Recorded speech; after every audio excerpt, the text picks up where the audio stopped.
17 janvier 2021. Bienvenue, bonjour à toutes et à tous et merci de rallier Dimanche Politique. Au chapitre de votre émission ce dimanche, la sortie officielle du Front pour la restauration de la démocratie FRD. Le mercredi 13 janvier dernier, la plateforme de l'opposition qui n'a pu réunir autour d'une même table qu'une portion des partis d'opposition, lesquels partis et mouvements comptent bien se donner les moyens pour provoquer l'alternance au sommet de l'État à l'issue du scrutin présidentiel prochain. Et puisque ce calme tendu qu'entretiennent mouvance et opposition politique du pays n'a pu occulter le déroulement des principaux points du calendrier électoral jusqu'ici, ce ne le sera pas non plus de l'analyse des autres sujets qui nourrissent l'actualité sociopolitique au Bénin. C'est du moins ce que tentera de nous démontrer ce jour notre invité dans ce numéro de Dimanche Politique, professeur Roger Gbeyonvi. Bienvenue dans Dimanche Politique. Merci de votre invitation. C'est nous, professeur. On ira maintenant à votre redécouverte. Ah bon?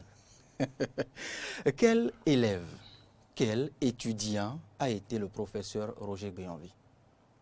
C'est une question à laquelle je dois répondre. Nécessairement. Quel élève, quel étudiant? Mais commençons par élève. Oui.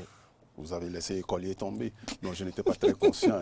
J'allais à l'école pour faire plaisir aux parents et puis finalement, j'y ai pris goût. J'ai fait le petit séminaire et je crois que j'ai été un élève. Mes professeurs brillant ou moyen? Mes professeurs disaient de moi que j'étais dissipé. J'ai été brillant. Qu'est-ce que ça veut dire? J'étais régulièrement parmi les 10 premiers. Mais attention, je suis dilettante. J'aime bien faire ce que je veux. J'aimais bien lire ce qui me plaisait. Et donc, quand il m'arrivait d'être 3e sur 40 élèves, je dis attention. Tu te rapproches de la première place. Et si jamais tu es premier, tu devras travailler tout le temps pour rester premier. Je n'avais aucune envie de travailler tout le temps pour rester premier. Je voulais continuer à faire ce que j'aimais à faire. Et donc, quand j'étais 3e, je m'arrangeais pour me retrouver parmi les 7e, les 8e, pour ne pas être trop près de la première place. Voilà l'élève. Vous évitez la pression des parents? Non. Parce que les parents ne voudront plus que vous descendiez. Non, pour éviter la pression sur moi-même, parce que tu as été premier. Mais tu restes premier. Et moi, je ne voulais pas être premier et le rester. Donc, je voulais bien rester parmi les 10 premiers, ce qui m'arrivait très souvent. Je ne suis pas souvent descendu à la 11e place, même si c'est arrivé. Voilà. Alors, professeur, quel jeune fut Roger Gbeyonvi? Je crois que j'ai été un jeune très rangé, très rangé. Je ne faisais pas les 400 coups, je les évitais même.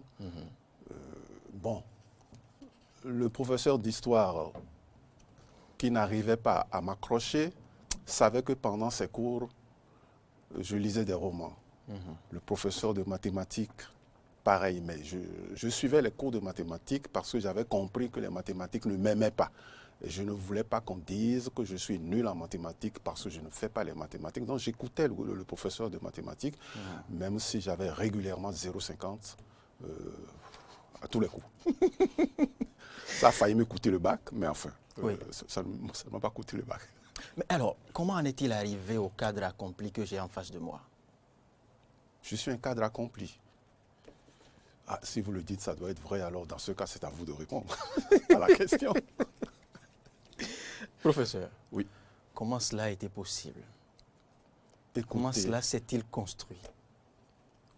Bon, je me suis toujours mêlé sans l'avoir décidé. Je me suis toujours mêlé des affaires de ce pays, très tôt. On parle beaucoup d'exil ces jours-ci, mais les gens oublient que les jeunes de ma génération, nous sommes plus jeunes aujourd'hui. J'ai entamé le 1er janvier ma 75e année. Je n'y suis pas encore, donc ne me vieillissez pas trop vite. Et nous avons été obligés de nous exiler. Moi, j'allais dire le premier. Ah oui? Ben oui, la Révolution, c'était le parti de la Révolution populaire du Bénin. Donc, puisqu'à partir de 1974, nous sommes devenus marxistes-léninistes, pensée unique ou tout unique, nos camarades militants le PCB, à l'époque, Parti communiste du Dahomey, PCD, qui était courageux et héroïque, beaucoup se sont retrouvés à leur corps défendant, bien entendu, à Segbana, qui nous servait de Sibérie à l'époque. Vous avez dû voir les images du dos de Maître Baparapé. Ça donne une image de ce que c'était ce régime. Les petits bourgeois comme moi ont préféré prendre la tangente. Nous sommes allés en exil. Je suis allé en exil au Togo, en Côte d'Ivoire, en passant notamment par le Nigeria. Je me suis retrouvé au Canada et puis je me suis retrouvé en Allemagne. Pendant l'exil, il faut faire quelque chose. J'ai enseigné en Côte d'Ivoire, mais au Canada et en Allemagne, j'ai fait ma thèse. Et quand j'ai fini de faire ma thèse, je dis, mais je dois retourner au pays. C'est ça que j'ai raconté partout. Et je suis revenu au Bénin en 1985. La révolution était toujours là, mais elle était très affaiblie déjà. Et à partir de 90, lorsque la conférence nationale a eu lieu et que nous nous sommes retrouvés en, comment on appelle ça déjà, en renouveau démocratique, moi je me suis retrouvé, pour ainsi dire, en renouveau littéraire, parce que depuis 1990, il faut me féliciter, j'écris une chronique par semaine. Ce qui me permet de vous dire que je me suis intéressé très tôt aux affaires de mon pays. J'ai été représentant résident d'une fondation allemande, j'ai été président de la, comment ça s'appelle, Transparency International, j'ai été membre fondateur d'Amnesty International Bénin, etc., etc. Et j'ai toujours essayé à tous ces postes d'être exemplaire. Exemplaire pour moi-même, exemplaire en souvenir de mes parents, et puis exemplaire pour le pays. Voilà. Professeur, vous sentez-vous fier de ce qu'a été votre carrière professionnelle et politique? Bon, alors vous allez poser la question, si c'était à recommencer, est-ce que vous recommenceriez? Écoutez, je vous réponds courageusement oui. Mais je vais avoir 75 ans dans quelques mois. Vous ne voulez pas que je recommence, non? Et donc je suis content. Je suis content de fier, je ne sais pas, mais je suis content. Si c'était à recommencer, je recommencerais en essayant sans doute de faire un peu mieux. Ouvrons le deuxième chapitre, j'allais dire, de cette émission. D'accord. Reddition de comptes, propagande ou campagne insidieuse. C'est l'intitulé de cette deuxième rubrique. Professeur Roger Béonville, que dire du périple du chef de l'État depuis quelques semaines déjà à travers le Bénin? Écoutez, pendant près de 5 ans, j'allais dire, il n'est pas sorti de son bureau beaucoup pendant près de 5 ans. Plus ou moins. Il est resté cloîtré. Mais enfin, on le sentait travaillant. Au bout de 4 ans, quand même, il était normal, n'est-ce pas, qu'il allât à la rencontre du peuple, qu'il a mis là à 65%, je crois. Je trouve absolument normal qu'après 4 ans de claustration, il sorte de son cloître pour aller voir le peuple, qui lui a confié une mission. Et pour dire au peuple, mais voilà la mission que tu m'as confiée, voilà jusqu'où j'ai pu l'accomplir. Pour l'instant, il ne nous a pas dit qu'il ne sera pas candidat ou qu'il sera candidat. Il rend compte. Et je trouve que je l'ai vu à Ouida le 8 décembre. Non, il sait rendre compte de son travail. Il sait rendre compte. On va en venir tout à l'heure à ce travail pour prendre votre lecture de ce travail, de son bilan. Je ne vais plus me risquer à vous poser la question de l'opportunité de ce tour du Bénin qu'a enclenché le chef. Il était important. Ce tour n'est pas seulement opportun, mais il était important que le chef de l'État, qu'on n'a pas vu beaucoup sortir, comparativement à d'autres qui l'ont précédé, qui sortaient tout le temps, il était temps qu'il sorte pour aller dire au peuple, je travaille et voilà le résultat. Je sais que vous n'êtes pas tout à fait content encore de ce résultat, mais moi, qui a été au travail tout le temps. J'en suis pas mal fier. C'est ce que j'ai retenu de son discours de 3 heures, enfin de son discours, de son entretien avec les fils et filles de Ouida quand il est allé nous voir. Mais c'est ce que j'ai retenu. Et j'avoue que j'étais content de Une lui. des escales où il a été plus prolixe. Ça, je ne sais pas. Je ne sais pas. Je sais qu'il a été. Je vous en informe. Je sais qu'il a été très applaudi à Boukombe. Et quand j'ai entendu cette femme de Boukombe parler, je dis c'est foutu, les Ouidaniers qui sont des gens difficiles. Ils vont faire pied de figure devant cette dame. J'étais dans la salle, hélas, mais il paraît qu'au dehors, à Ouida, ça bouillonnait. La preuve, j'avais quand même bien garé ma voiture. Il m'a fallu 45 minutes d'attente pour pouvoir récupérer ma voiture tellement il y avait du monde. Bon. Ah oui. Et ce que j'ai senti chez le président de la République, vous m'avez demandé tout à l'heure quel élève j'ai été, j'ai retrouvé lorsqu'il nous parlait, ça a duré 3 heures je crois, qu'il me pardonne, un garçon enthousiaste. Et il avait l'air d'aimer profondément le boulot, le nouveau boulot qui est le sien. Autrement dit, il avait l'air d'avoir pris goût. Ben, écoutez, mais oui, au job comme il... Oui, mais sinon, il n'aurait pas fait tout cet effort ou tous ces efforts pour se faire élire. Mais ce qui m'a plu, c'est qu'il était enthousiaste. Et à un moment donné, je dis, mais enfin, qu'est-ce qui le prend? Il était enthousiaste, il aimait le travail. Lequel goût nous met dans la situation actuelle d'être en attente de ce qu'il se décide à rempiler ou non. Sinon, on n'y serait plus. Si on devrait se référer à l'un de ses premiers, Écoutez, à l'une de ses premières décisions, à une certaine il voulait constitutionnaliser le mandat unique. Nous lui avons dit non. Nous voulons 2 mandats, mais pas un de plus. Bon, il a droit donc à 2 mandats. S'il veut. Mais on ne l'en a pas imposé. On ne lui en a pas imposé non plus. Moi, je vais lui imposer le second mandat. Professeur. Oui. Est-ce que l'opportunité, le timing, le moment choisi n'est pas...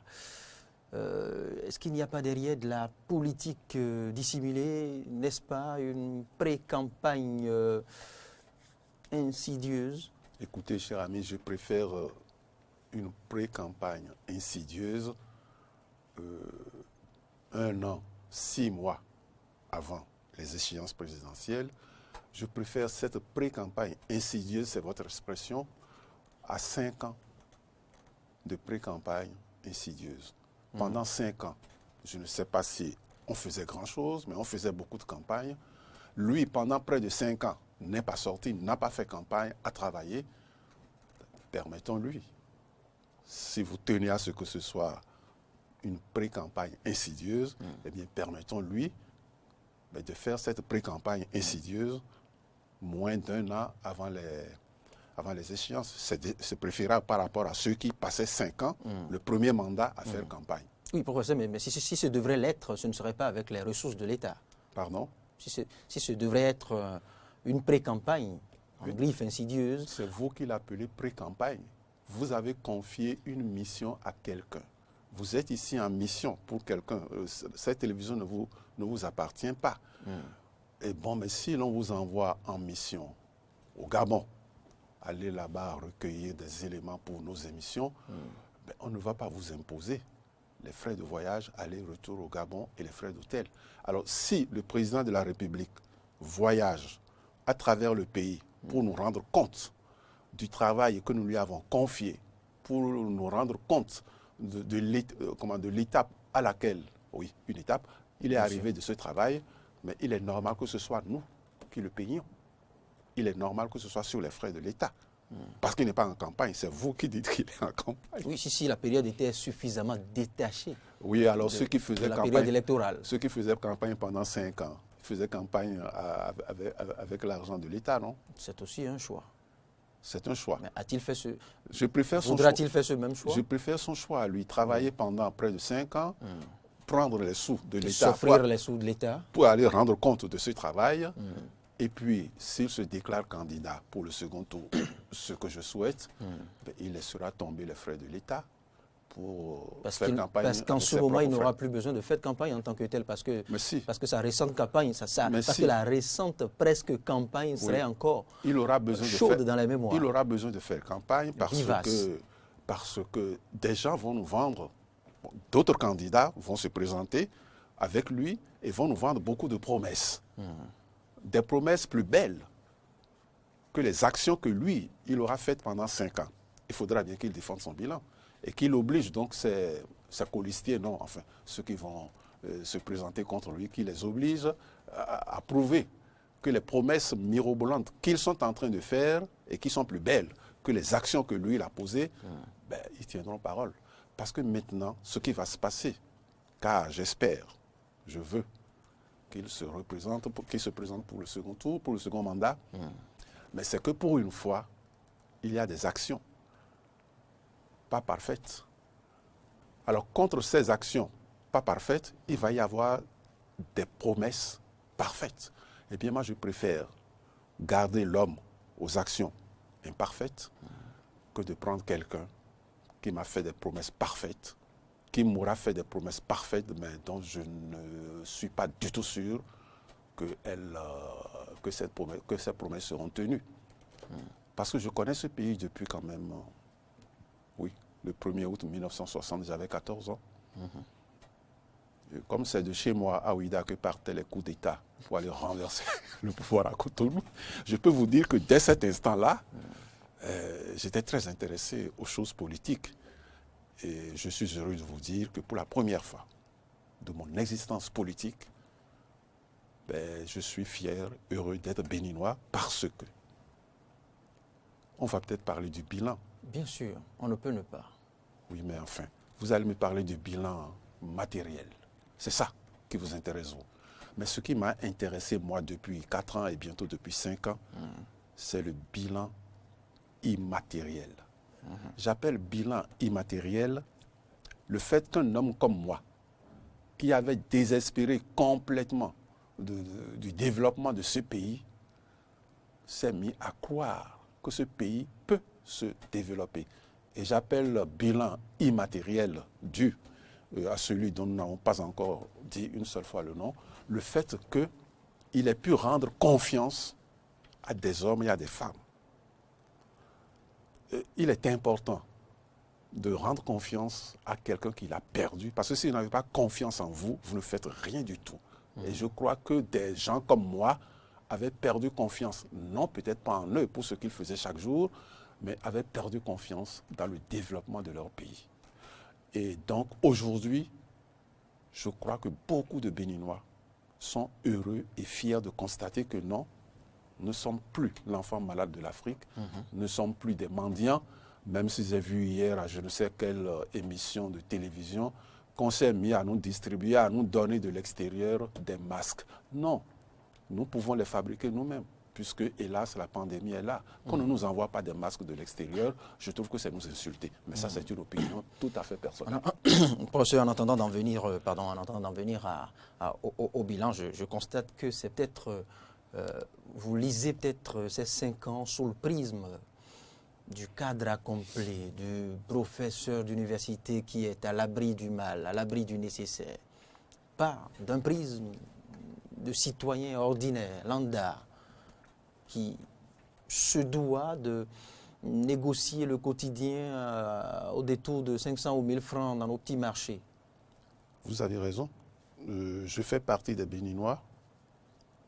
Ils ne sont pas très nombreux, qui se lèvent chaque matin sans se demander s'ils vont manger ou ne pas manger. Ils savent qu'ils mangeront. Je fais maintenant effort, vu que mes cellules ne se multiplient plus, ne se développent plus, pour ne pas passer le temps à manger. Car il y a des Béninois dans ma rue que j'ai quitté pour aller voir ce dimanche soir. Il y a des Béninois dans ma rue dont je sais très bien qu'ils ne savent pas, en se couchant, s'ils vont manger le lendemain. Et le lendemain, ils doivent, au Seigneur, tirer le diable par la queue pour ne pas mourir avant la fin de la journée. Mais ceux-là étaient au désespoir. Moi, j'avais seulement désespéré du développement. Ils ne le sont pas moins maintenant encore. Aujourd'hui, je peux leur dire, puisque je les vois, qu'ils sont mes voisins, je peux leur dire attention. Votre situation était pire avant parce que votre situation était sans issue. L'horizon était bouché. Aujourd'hui, avec un peu de patience, vous allez voir ce que vous allez voir. Tenez, tenez, tenez ferme. Nous avons maintenant un entraîneur qui a décidé de faire gagner l'équipe. L'équipe, c'est le Bénin. Voilà.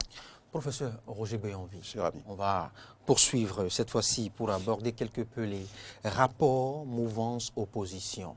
Oui, c'est ce qui fera l'essentiel de notre émission, mais pas avant de vous proposer un extrait plus ou moins délicat que vous allez suivre, qui vous sera, le loisir vous sera donné justement d'apprécier, de lire selon vos prismes, justement, c'est cet extrait. L'extrait, c'est bien sûr du porte-parole de la récente plateforme de l'opposition qui compte enclencher l'alternance au sommet de l'État à l'issue du scrutin présidentiel prochain. D'accord. Je vous permets de suivre cet extrait et je vous reviens bien après.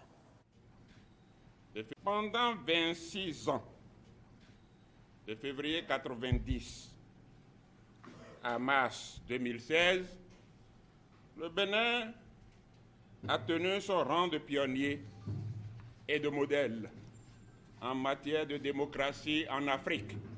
Mais depuis la cession du président Patrice Talon au pouvoir le 6 avril 2016, la démocratie béninoise a connu un grand coup d'arrêt face aux défis démocratiques et à l'urgence d'une alternance au sommet de l'État.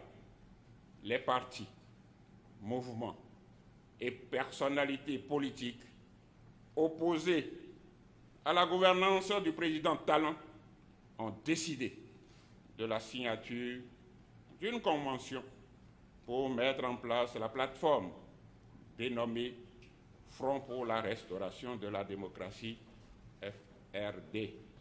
Les membres signataires de la présente déclaration s'engagent à unir leurs forces pour provoquer, dès 2021, l'alternance au sommet de l'État et restaurer les acquis démocratiques de notre pays, le Bénin.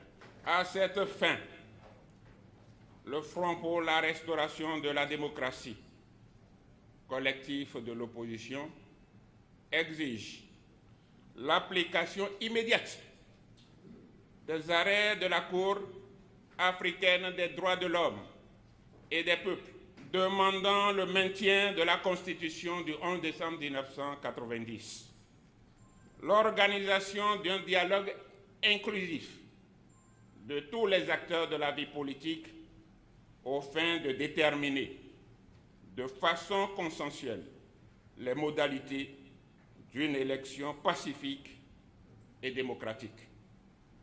L'abrogation de toutes les lois liberticides votées au Parlement pendant le mandat du président Talon, notamment la loi numéro 2019-40 du 7 novembre 2019 modifiant la Constitution du 11 décembre 1990, la loi 2019-43 du 15 novembre 2019 portant code électoral instituant le parrainage et la loi réglementant les droits de grève. Le respect des droits et libertés fondamentaux garantis par la Constitution et par les conventions internationales. Le retour de tous les citoyens béninois contraints à l'exil, la libération des prisonniers politiques, l'audit de la liste électorale permanente informatisée de manière consensuelle, la restitution et la garantie aux travailleurs de leurs acquis sociaux. Enfin, les signataires de cette convention exigent le respect strict par le président Patrice Talon de la durée de son mandat constitutionnel qui court du 6 avril 2016 à 0 heure au 5 avril 2021 à minuit. Eh oui, professeur, vous l'avez suivi. comme tous les amis téléspectateurs et auditeurs de Diaspora FM qui suivent cette émission en mode synchronisé, professeur, la vitalité de la démocratie découle des rapports qu'entretiennent les différentes sensibilités politiques, dit-on. Mais le Bénin démocratique a-t-il connu autant de secousses, de tensions, polémiques que ces dernières années? Bon, je peux vous dire, compte tenu de mon vieil âge, que le Bénin, démocratique ou non démocratique, a connu pire. Mais... De 90 à nos jours, je veux dire. Oui, de 90 à nos jours, on a connu pire. On a connu pire, mais ça c'est normal, ce que je viens d'entendre. S'il n'y avait pas ça, nous ne serions plus en démocratie. Nous ne serions plus en démocratie. Et ce que vient de dire l'ami Aditi Roulé, c'est loin, infiniment loin, derrière ce qu'a pu dire pendant un mois. Je sors un peu du Bénin, le très cher Donald Trump, qui conteste son échec et qui a été jusqu'à faire envahir le Parlement par ses partisans. Bien sûr. Mais c'est ça la démocratie. C'est ça la vie de la démocratie. Les États-Unis nous donnent l'impression d'avoir fait un grand pas en arrière et des pays africains vont dire ou disent déjà, mais vous voyez, même les Américains, mais non. C'est ça la démocratie. Et c'est pourquoi nous sommes en démocratie. Sinon, on serait en dictature. La démocratie, c'est le recul? Non. J'ai déjà dit, et je le répète, que la démocratie partout peut connaître des moments de recul. Mais ce ne sont pas des moments de recul. On ne recule jamais en démocratie que pour mieux rebondir. Prenez l'exemple de la France. La France n'est pas entrée en démocratie en 1789. Le peuple révolté a déplacé le goulot d'étranglement pour pouvoir s'exprimer. Mais après ça, il y a eu des moments énormes de souffrance pour la France. Et la France se réfère toujours à cette révolution. Ceux qui ne sont pas d'accord lui disent non, tu n'as pas à te référer à cette révolution parce que cette révolution a effacé la France. Mais c'est ça la démocratie. Toutes les opinions s'expriment et lorsque toutes les opinions s'expriment, ça peut faire cacophonie. Et les peuples, qui ne veulent pas de cette cacophonie, non, je ne dis pas les peuples, les dirigeants qui ne veulent pas de cette cacophonie instaurent la dictature. Vous savez ce que c'est que la dictature? Je vais vous l'expliquer en 2 mots. Vous convenez avec nous que nous sommes... non, il y a cacophonie et c'est bien. En dictature. Non, je dis que nous ne serions pas là avec M. Roulé Aditi, avec à ses côtés le très cher collègue, très cher et jeune collègue Joël Aïva, si nous n'étions pas en démocratie.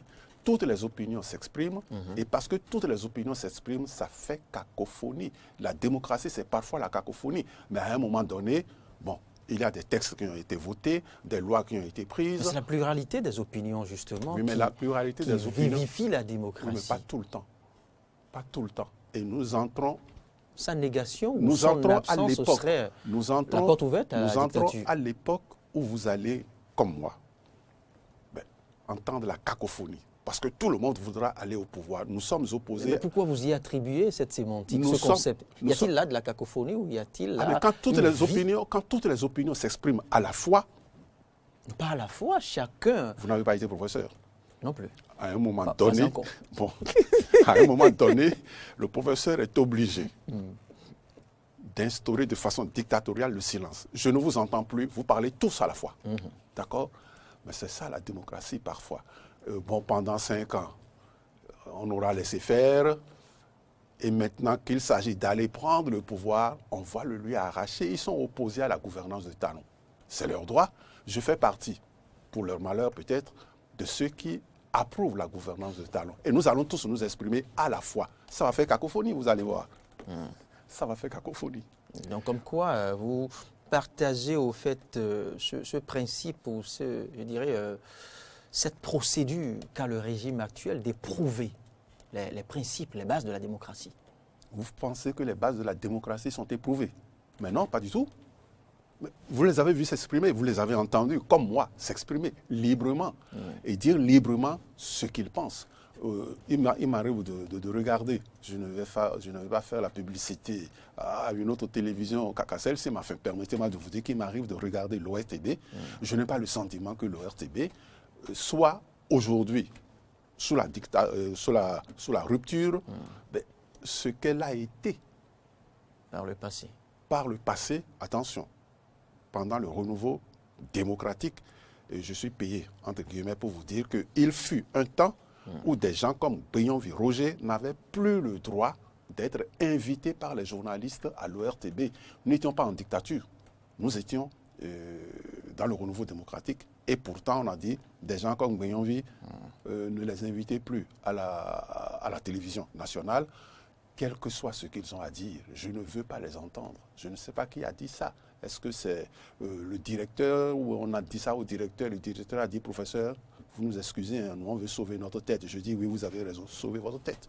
Mais quand j'écoute aujourd'hui l'ORTB, je n'ai pas le sentiment que les journalistes soient, qu'ils me pardonnent si jamais c'était le cas, qu'ils soient caporalisés. Qu'ils soient caporalisés par l'État. Parce que Professeur, oui. Que dire des restrictions, des limites des libertés, des restrictions de liberté, la nouvelle loi sur l'embauche par exemple, la presque suppression des droits de grève sans évoquer les dispositions qui nourrissent la polémique tant dans le code électoral et dans la loi fondamentale. Mes amis qui ont parlé tout à l'heure, qui me permettent de le dire. Ils l'ont plus ou moins évoqué aussi. Oui, ils ne me paraissent pas sérieux. Ah oui? Parce que les droits de grève au Bénin n'ont pas été supprimés. Les droits de grève ont été encadrés. Et il était encadré avec rigidité extrême. Oui, mais parce que vous voulez encadrer quelque chose, vous, avec faiblesse et mollesse? Non. Mais vous savez, je suis un tout petit peu allemand de par ma femme et mes enfants. Lorsque vous êtes fonctionnaire de l'État en Allemagne, vous n'entrez jamais en grève. Ah oui? Lorsque vous devenez fonctionnaire de l'État, vous n'entrez pas en grève. Parce que l'État est au service quand même de la nation. L'État allemand est au service de la nation allemande. Et si une femme entre en travail, qu'elle arrive dans un hôpital de l'État et qu'on ne va pas lui dire, mais madame, c'est le moment que vous avez choisi pour entrer en travail? Non. Ils sont en grève? Non. Ils peuvent faire grève dans les cliniques privées, s'ils veulent. Mais voyant que dans les hôpitaux publics, on ne fait jamais grève, les établissements privés en Allemagne aussi ne font pas grève. Hein? Il faut entourer ça. Ceux qui font grève, c'est les ouvriers, IG Metall, etc. Mais c'est des grèves très civilisées. On ne casse pas l'outil de travail. On fait grève pendant 2 semaines pour dire aux travailleurs, aux employeurs, mais enfin, vous voyez que le coût de la vie a augmenté. Vous nous donnez toujours le même salaire, donc nous n'achetons plus autant que nous achetions. On discute pendant 2 semaines avec le gouvernement et puis on finit par s'entendre.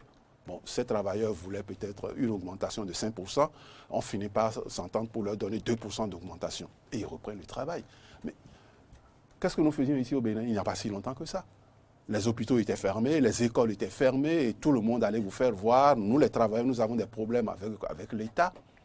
Et des adultes irresponsables, ma foi, maltraitaient l'enfance malheureuse et maltraitaient les malades. C'est dans ce pays qu'on a dit, lorsqu'ils vont commencer à mourir, c'était sous Boni Yayi, lorsque les malades commenceront à mourir, il sera bien obligé de nous entendre. Ah bon? Des infirmiers, des infirmières, des médecins, des professeurs médecins qui vont laisser mourir les malades, ah non, ce n'est pas leur rôle. Ce n'est pas leur rôle. Ils ont le droit de crier sur l'État. Tu ne nous payes pas assez. Nous n'avons même pas d'outils pour travailler dans tes hôpitaux. Mais ils n'ont pas le droit de dire comme ça quand les malades vont commencer à mourir. Vous savez que les grèves duraient 6 mois dans les établissements scolaires. Et qu'au bout de 6 mois de grève, on leur faisait faire rapidement 3 mois de cours n'importe comment.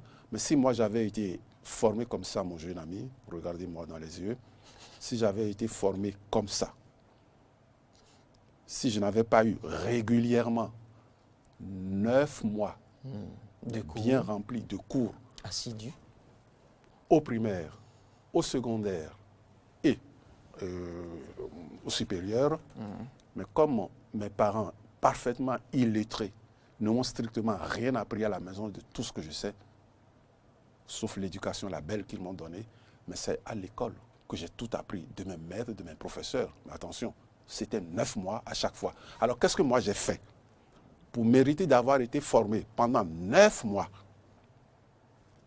au primaire, au secondaire et au supérieur? Qu'est-ce que j'ai fait pour le mériter? Pour que mes enfants et mes petits-enfants n'aient droit, eux, qu'à 6 mois par an, parce que leurs professeurs sont en grève. Et pendant qu'ils sont en grève, les professeurs et les maîtres, ils s'en vont donner des cours ailleurs. Et on continue de les payer.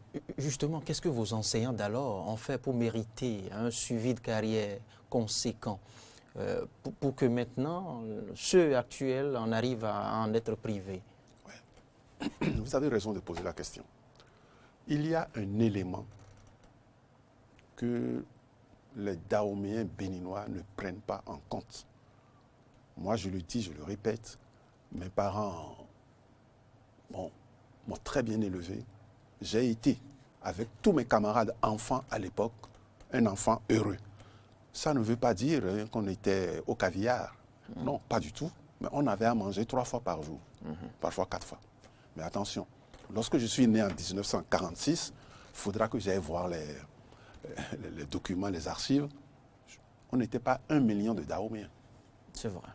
Nous n'étions pas 1 million de Dahoméens en 1946, puisque le 1er août 1960, pour Maurice Arance Grelais, nous étions 2 800 000, et pour Robert Cornevin, nous étions 2 millions. Le 1er août 1960. Nous sommes aujourd'hui 11 millions. Qu'est-ce que nous avons créé pour qu'il y ait de l'argent pour toutes ces bouches qui sont venues s'ajouter? C'est ça l'origine de la misère. J'ose le dire, les critiques, ça fait longtemps que je les supporte et que je les porte même, et que j'en fais moi-même parfois. Je crois que cette croissance démographique que nous n'avons pas su maîtriser est la cause de beaucoup de nos malheurs. Lorsque le président Macron a osé dire, je ne sais pas si c'était au Burkina Faso. Bien sûr, c'était au Burkina. Oui, qu'on ne pourra pas aider l'Afrique à se développer. C'est nous qui aidons en fait l'Europe à se développer. Mais enfin, prenons le langage habituel. On ne pourra pas aider l'Afrique à se développer parce que les femmes ont chacune 6 enfants. Mais c'est vrai. Non seulement elles ont 6 enfants chacune, parce que quand tu es femme et que tu n'as pas fait d'enfants et que tu n'en as pas fait beaucoup, plus tu en fais, plus tu es femme. Les 6 enfants, vous cherchez en vain leur père. Je vous parle de choses vues, de choses que je vis chaque jour. Vous cherchez en vain leur père. Il n'y a que la mère qui n'a pas tout à fait 40 ans, qui vend n'importe quoi. Je ne veux pas dire ce qu'elle vend, afin que si elle nous écoute, si elle nous regarde, elle ne se sente pas doigtée. Mais avec ça, non. Les enfants ne... Je parlais l'autre jour avec une jeune dame, parce que je parle avec les gens dans les buvettes. C'est là que je rencontre le peuple, moi. Pas dans ma bibliothèque. Ça vous permet aussi de recueillir. Oui. Et c'est là que je rencontre d'autres lectures. Dans ma bibliothèque, j'ai des lectures et je rencontre d'autres personnes, à la pensée très élevée, etc., très raffinée. Je finis par lui demander, mais vous avez 5 enfants. Elle me paraissait jeune. Je dis, mais vous avez quel âge? Elle me dit qu'elle a 26 ans. Je dis, ah bon? Vous n'avez que 26 ans? Et vous avez 5 enfants? Elle cherchait du boulot. Vous avez 5 enfants? Elle me dit, oui. Je dis, mais vous avez commencé à quel âge? Elle m'a avoué 14 ans. Je dis, mais enfin, que s'est-il passé? Je lui ai posé la question directement. Vous l'avez eu par viol? Elle a dit, non, ce n'est pas par viol. Mais mes parents ont estimé que cet homme-là était bien, etc. Mais, et il ne vous a pas gardé dans sa maison? Non, il était marié. Alors voyez-vous cette fille qui a 26 ans, j'ai eu cette conversation cette semaine même, qui a 26 ans et qui a 5 gosses à nourrir. Bon. Sans père à côté. Vous voulez qu'on fasse quel développement avec ça? Eh bien, c'est pour ça qu'il fallait entrer en rupture. Et que Talon est venu pour nous faire entrer en rupture sur toute la ligne. Et je vous dis que mais a-t-on vraiment rompu avec tout? J'espère, puisque là est la question. Ceux que nous avons écoutés tout à l'heure veulent restaurer la démocratie. Ceux qui n'ont pas dit, et que moi je dis maintenant pour eux à leur place, ils veulent restaurer la pagaille. Ils ont bien dit. Ils l'ont pas dit. Oui, mais quand même, les droits de grève, c'est quoi? il faut qu'on recommence à faire grève comme on faisait. Il ne faut pas encadrer les droits de grève comme le fait l'Allemagne à qui nous demandons de nous aider. Oui, mais je fais face à un professeur de lettres qui, en aucun cas, n'attribuera à la grève la pagaille. Écoutez, 6 mois de grève pour les enfants qui sont à la maison, pour les malades qui n'ont pas de gens pour les soigner, c'est pire que de la pagaille. C'est de la torture. C'est de la torture. Il ne faut pas que ce temps revienne. Ce temps ne doit pas revenir. Car je vous ai dit, moi qui suis né dans un Dahomey où nous n'étions pas nombreux, où les maîtres, les moniteurs gagnaient 6 000 francs à la mission catholique de Ouidah et étaient heureux de faire leur travail. Et à la veille des examens, nous faisaient venir à 7 heures pour qu'on fasse une dictée le matin et nous faisaient partir à 19 heures pour qu'on fasse un calcul, un problème, comme on l'appelait à l'époque. Ils aimaient leur métier. Professeur, nous allons poursuivre parce qu'on a encore beaucoup de points et là, le fil, sérieusement, là. J'évoquais tantôt les restrictions des libertés que vous semblez ne pas avoir partagées. Non, je ne vois pas quelles libertés ont été restreintes. Comme si tout cela ne suffisait pas, la décision de la Cour constitutionnelle relative à la prorogation du mandat du président Patrice Talon est pour l'opposition une bonne partie de l'opposition la goutte d'eau qui a fait déborder ou je dirais écraser ou renverser le vase, professeur. Oui, vous voulez dire quoi? Soyez plus précis s'il vous plaît. Je n'ai pas bien compris la question. Comme si jusque-là, vous nous semblez n'avoir rien partagé, des cas évoqués, des restrictions de liberté. J'ai évoqué, vous avez évoqué le droit de grève que vous avez assimilé, la grève que vous avez assimilée à de la pagaille. Mais c'est de la pagaille. Ce n'est pas seulement une assimilation, c'était de la pagaille. Si ça c'est de la pagaille, que direz-vous de la récente décision de la Cour constitutionnelle? S'agissant de quoi? Parce que la Cour constitutionnelle s'assoit qui s'est déclarée incompétente à se prononcer sur la prorogation de mandat. J'imagine, vous savez que je ne suis pas au Parlement et que mon passage dans un gouvernement a été très bref. J'imagine qu'au moment de prendre cette décision, la Cour constitutionnelle a été consultée. Est-ce que c'est possible? Et que la Cour constitutionnelle a dit à l'exécutif, oui, c'est possible, pendant quelques jours. Maintenant, on demande officiellement, l'opposition demande officiellement à cette Cour de revenir sur cette décision. Mais la Cour ne pouvait faire que ce qu'elle a fait. Non, je suis incompétente pour me dédire, pour me contredire. Car nous ne savons pas si elle n'a pas été consultée. Donc si elle a été consultée, elle a bien raison de se dire incompétente. Est-ce que cette décision n'est pas passée un peu par le Parlement aussi? Et vous allez me dire que le Parlement est acquis au chef de l'État. Où est le problème? Vous le dites déjà. Non. Professeur. Je vous ai un peu devancé. Oui, alors si le Parlement a voté, parce qu'on a dit aussi que telle loi votée par le Parlement, ça doit être banni. Ah bon, nous n'avons plus besoin de Parlement alors. Le Parlement vote une loi et l'opposition dit cette loi, on n'en veut pas. Mais il faut toujours, à tout président de la République en démocratie, il faut toujours une majorité, mon cher ami. Si le président n'a pas de majorité, il ne peut pas gouverner. Et c'est pour ça que... Vous avez parlé de majorité. Oui, il faut une majorité. Ça n'est pas que la majorité, mais l'intégralité. Vous savez, les États-Unis, il arrive souvent que le président des États-Unis ait pour lui les deux chambres. La Chambre des représentants et les sénateurs. Et là, il est un homme heureux. Sinon, il est obligé, parce que la Constitution américaine a prévu quand même que celui qui a été élu puisse gouverner, même s'il a les deux chambres contre lui. Il a le droit de veto. Le très cher Donald Trump vient d'avoir, pour son malheur, il n'en a plus pour longtemps, d'avoir les deux chambres contre lui. La Chambre des représentants était démocrate. La Chambre, les sénateurs viennent de passer 50-50. Et dans ce cas, la Constitution là-bas qui a tout prévu, a prévu que c'est la voix, oui c'est bien ça, c'est la voix du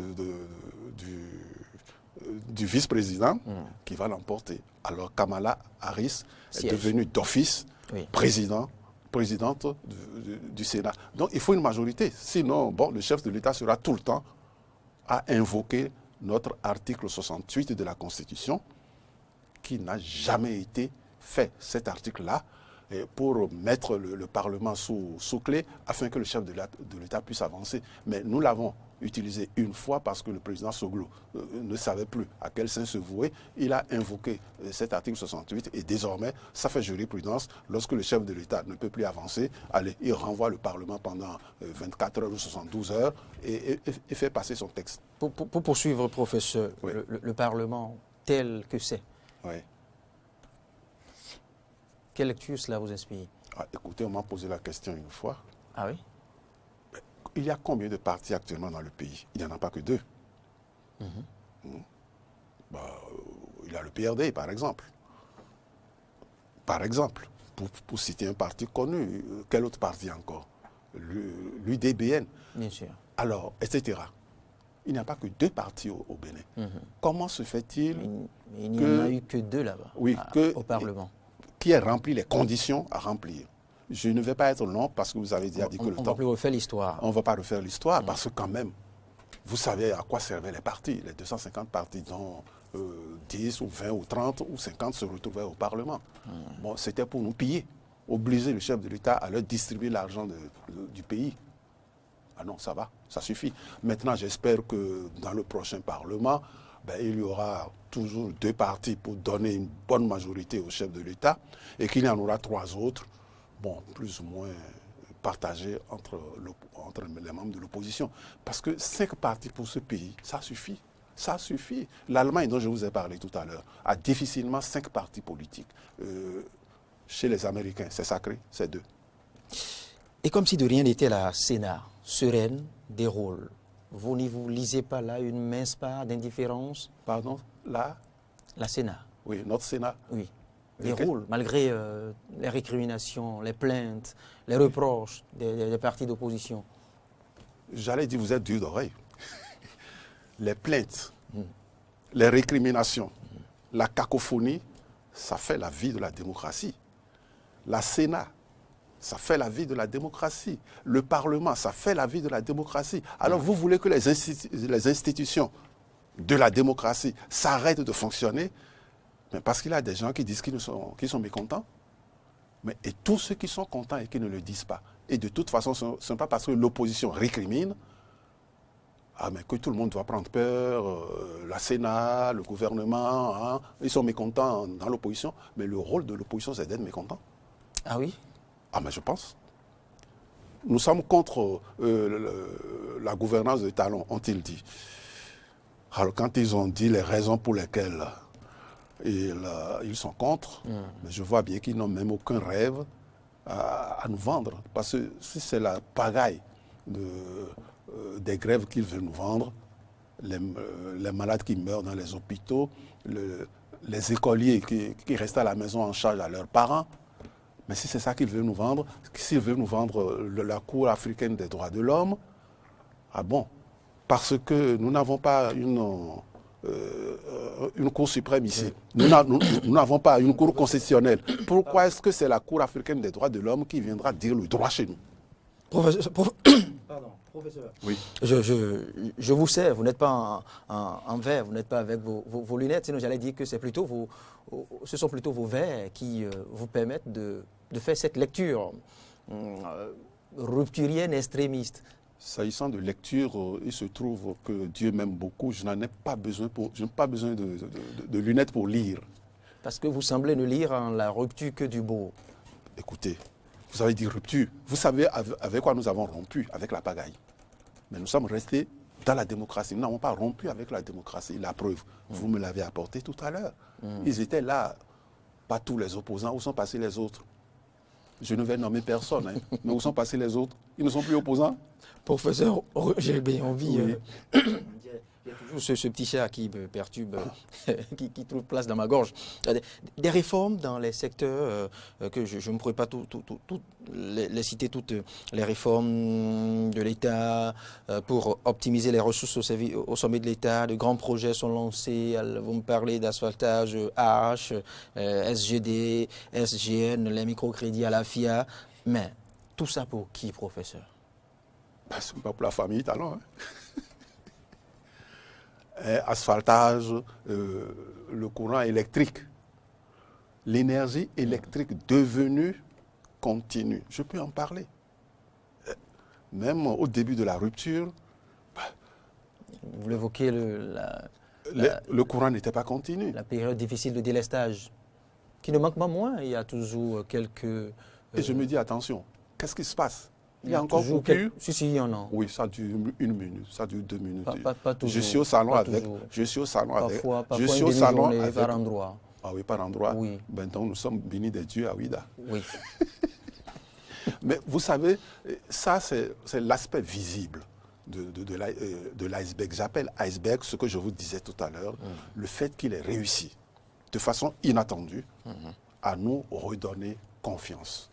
Et si j'en crois ce qu'il nous a dit à Ouida le 8 décembre, c'est avec notre propre argent que tout ça est fait. Parce qu'il nous prend des impôts.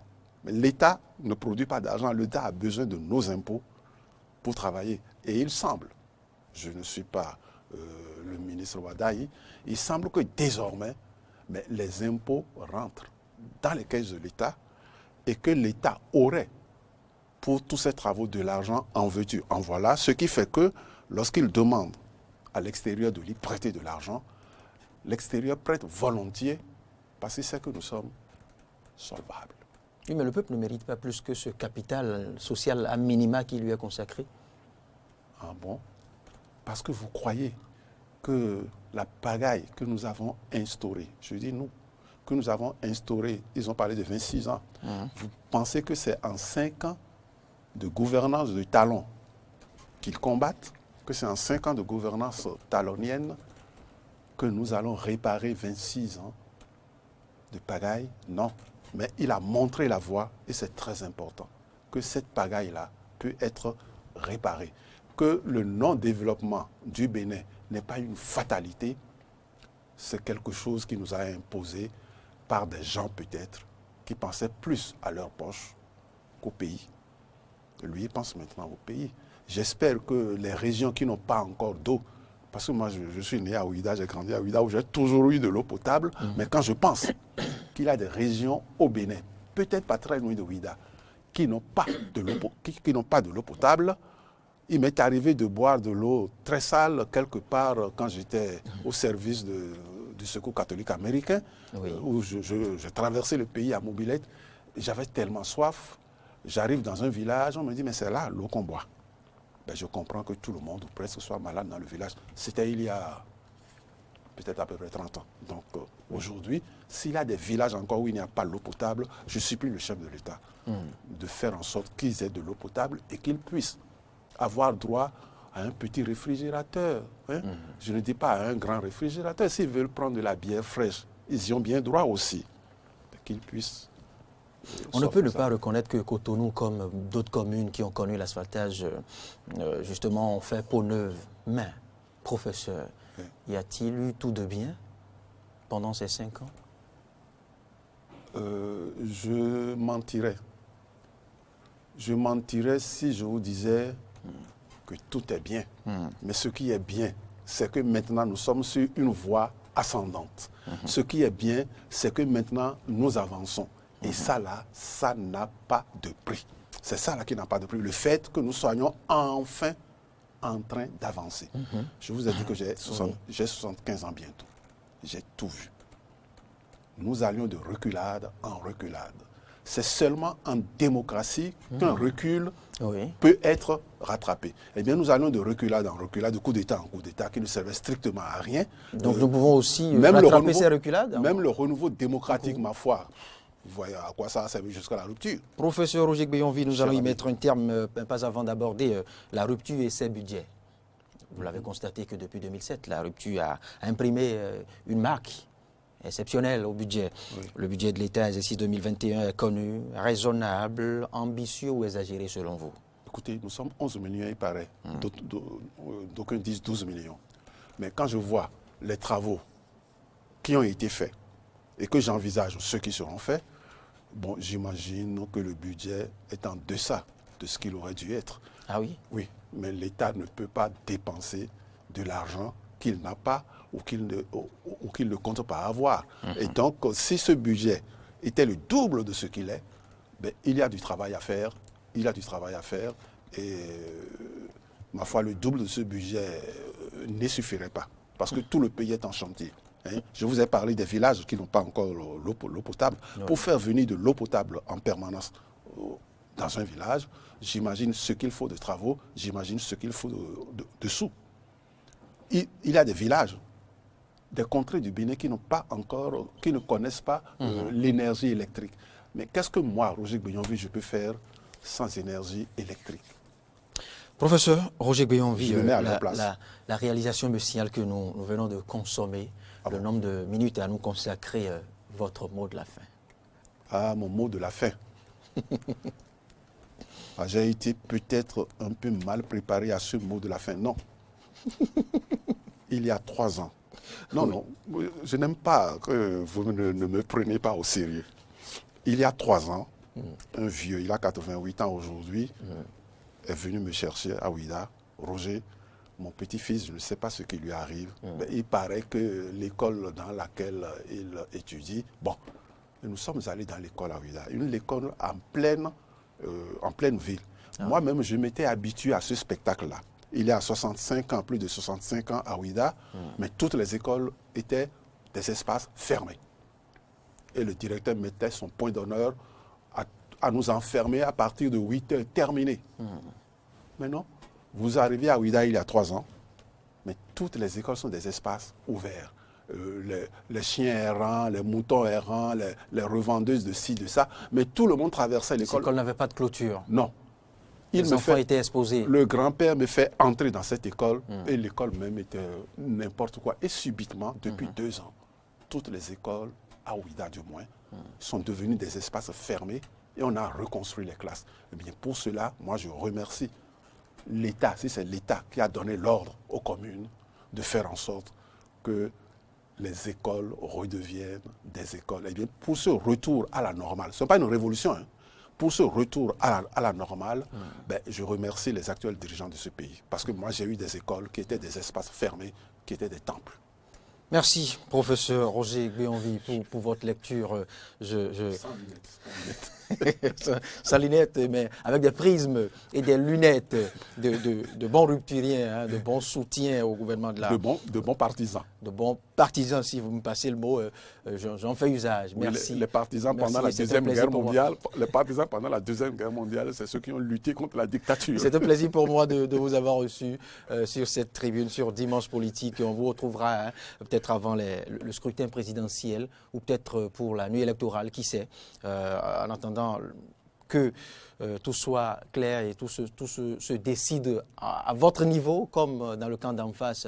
Encore que là, le courage manque à chaque camp de pouvoir se décider, si ce n'est peut-être votre jeune collègue, comme vous aimez le dire, professeur Joël Aïvor, qui se décide plus ou moins et s'est affiché jusque-là. Le courage manque peut-être au plus haut niveau. Est-ce qu'il va être coopté par les partis pour être leur porte-drapeau? Qui peut